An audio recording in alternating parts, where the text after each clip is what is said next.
Hey guys, it's Lisherne and I'm back to do a video which is going to be my final farewell for a friend of mine, Ali, also known as QueenBMakeup, who passed April 9th, 2011. Today is February 23rd, and today they are having a get-together celebrating her life out in California. Unfortunately, I am in Florida, and I'm not able to attend that gathering, so that kind of bites, but you know, it's something I can do about that. But um I'm gonna try not to ramble, but it's inevitable if I'm gonna ramble. But basically, I just wanted, to kind of express some of the things I felt when I found out when that she had passed, and um, some of the things that she inspired me with. Um, and I really wish that I would have had an opportunity to tell her, but I'm telling you guys, and she'll hear me. But I found out that she passed the day after she had passed. And I remember speaking to Mama G, and I was just like, tell me that this is, this got to be a joke. Are you sure? Because there were some people that were, out there, and they're really malicious to her for whatever reason. Jealousy, being idiots, whatever the case is. Really, really mean. And I was just like, well, maybe this is like a horrible, horrible joke that they're just doing to try to make her life miserable. And it wasn't a joke. And when I really realized that it wasn't any type of joke or ploy or anything, it kind of hit me a few hours later. And I was grasped with my own mortality, because Ali, it was not that much older than I am. And, when I talk to her and look at everything she was doing, I'm like, you're in the prime of your life, your makeup thing is going well. The book that you're working on is like top of the charts. Your honey just proposed to you, found your wedding dress, you're living the dream. And her life was snuffed out, so quickly. And I was immediately overcome. And the only way that I could deal with it at that time was by making that video that I made. And I think more because we really didn't have any information on why she passed. And I knew she was sick, but I didn't realize that she was in a battle for her life. And I mean, I can't really be upset in hindsight about it, because I remember wondering why I hadn't heard from her in a month. And that's why. It's because she was extremely sick. And I did the video, and I remember when I was trying to do the video, um, it took me forever because I could not see, and I didn't want to have to redo the video because I spelled something wrong. So it took me a while to get myself together and finally finish the video, because every time I went to do the final edit, I had to play the video, and then I hear the song, so now I'm bawling. Ultimately, I just ended up cutting the volume down, but I still see her pictures, and her smiling and laughing with Thule, and it's just like so I did that. And much like Mama G, who had a video out as well, um had to like delete comments, and I actually blocked this one chick because we're not profiting from the videos. The fact that the songs that we selected, um, that we put on there, it entitles YouTube to advertise on that video. I would have loved for it not to have anything on there that distracts from her, which is why I delete comments all the time that are negative or say something kind of that I deem as smart aleck. I delete it, because that video is just about her, and for everyone to leave their marks and stuff, because hopefully I would hope that one day her family and whoever loved her can go to that video and see all of the comments that have been made and all of the people that she impacted and that loved her. So that is the sad part of realizing that she was gone. But I took a while to actually sit down and come up with my thoughts and what I wanted to share, the whole story of how I met Ali. And I wanted to be able to do that from a joyous standpoint, not from, you know, one where I was mourning. And I first heard of Ali from seeing her pictures all over the place on MySpace. Back then, I was doing nails and you know, deciding if I wanted to do makeup. So I was looking at different people's images, and I kept seeing this chick everywhere. I'm like, I don't know who this girl is, but she's bad, and I want to do what she do. It can't be that hard.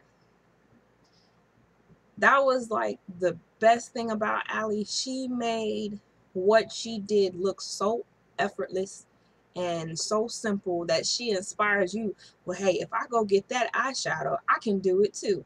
9 times out of 10, that is not going to be the case. There have been times where I've sat down looking at, look dead at the images and try to do it, and I have something completely different, because I haven't met anybody yet that can completely duplicate what it is that Ali done. Some that come close, but not duplicate what she did. She was a beast when it came down to eyeshadows and everything. So I added her, and I started asking her questioning, and surprisingly, she responded. Even back then on MySpace, you had people who were doing whatever they were good at, and they got to the point where they knew they were good, but then they became like intangible. They didn't want any, they were kind of haughty about it. People couldn't really talk to them. They wouldn't respond to messages and stuff like that, but she never was like that. When she finally got back on YouTube, she responded to comments, especially if you watched her on Blog TV, which was the best opportunity for you to really see her personality. If you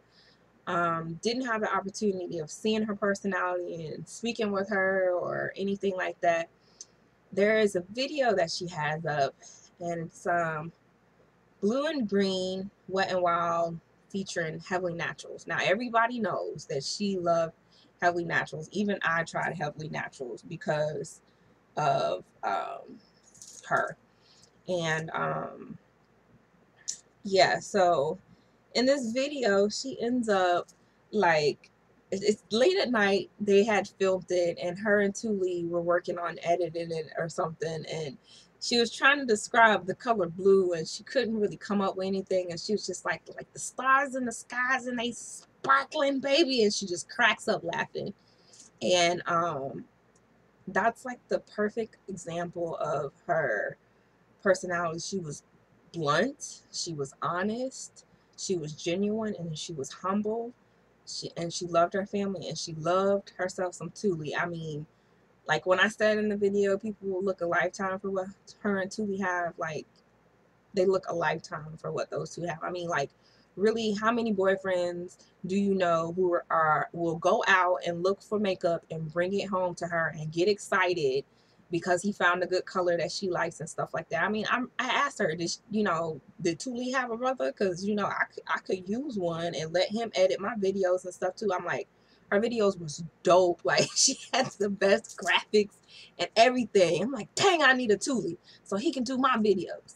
But yeah, so, you know, she was personable. Now, I didn't really follow the blogs too much because I realized a few things watching her blogs. I realized that one, I'm too cheap to go buy all the MAC stuff that she was using, and then I was too broke at the time to go buy all the other stuff that was out there. So I decided that I would start looking other places and finding makeup. So I looked in Big Lots, Dollar General, hair stores, Dollar Tree, all kind of places, and I found tons and tons of stuff, which actually I like to use more than some of the name brand stuff that you see. I'll do a collection video pretty soon and put it up, and I'll show you some of my prized random stuff.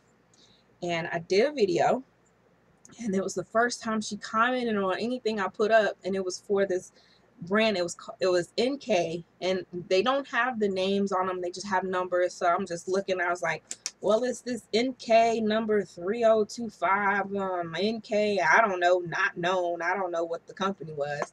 So she put LOL. She said it stands for Nika K. And you know, from that point on, we just kept talking on a more regular basis. And I would be up, you know, it'll be 6 o'clock here in Florida, be 3 o'clock there, and both of us are working on whatever we have to work on.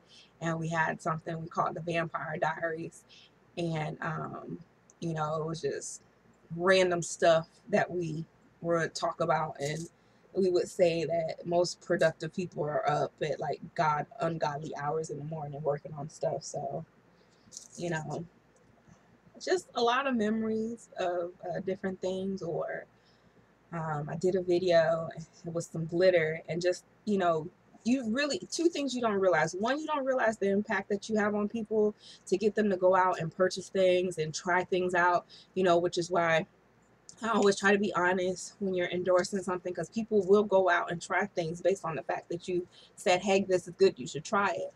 But two, that you really don't realize how much of an impact or a relationship you can have with somebody, and they're in a whole different part of the world. You know, the conversation is strictly online, and you know, you feel such a profound loss. And that's what I feel for Ali. So I remember talking about this glitter thing, and she went to the store and they didn't have it. So me being me, I was like, girl, don't worry about it, I'll go get you some. I went and got the glitter, and I mailed it to her. Now, two parts to the story. I told her I was gonna mail it to her, but it took me like 6 7 months to mail it to her, because I was just so busy, and I would always forget about it. And I hate going to the post office because I always got this old lady in there that want to talk, and then this lady that worked there got an attitude, and I just don't do well with workers that have attitude. So I just try not to go as much as possible. Long story short, I mailed it to her, and when she finally got it 6 months later, uh, the post office had busted up most of the packages. And she was like, hey, I got your package, but unfortunately all of them were busted. I was like, what are you talking about? She's like, Thule came in the house covered in glitter. I was like, what?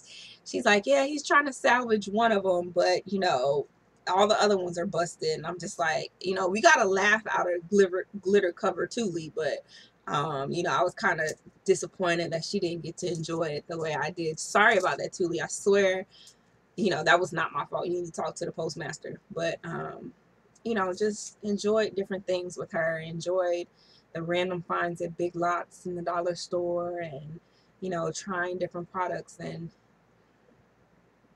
she never let the fact that she had thousands of people watching her go to her head. And that's something that a lot of people can learn, that humility in regular life, and a lot of people that are on YouTube can learn as well. Because 9 times out of 10, you walk down the street, nobody's going to recognize the fact that you're off of YouTube. So, yeah. But I'm going to miss Ali, the queen bee of makeup, forever. She will never be duplicated. Um, she inspired me to do makeup. You know, I saw her work and I knew that I had to step my game up. She encouraged the stuff, you know, told me, oh, try this, try that, da da da da, and it worked, you know. And I will say that a lot of my work that I've done, even though I went fashion wise with mine, and you know, stuff like that, not really as much glamour makeup, the concept still remains that you need to have absolute flawless blending, and that's something that she was extremely good at. So thank you, Ali, for being a direct impact on my makeup journey that I'm walking down. And you know, thank you to her family for sharing her with us, and especially allowing that information of, you know, what happened to her be out, because you didn't really have to. That was a really private matter. So I hope you guys enjoyed her and loved her, and thank you for leaving her videos up and blog up so everyone can continue to learn from her. And yeah, so long live the queen, and you guys color your world with a little more color, and I'll see you next time. Bye, guys.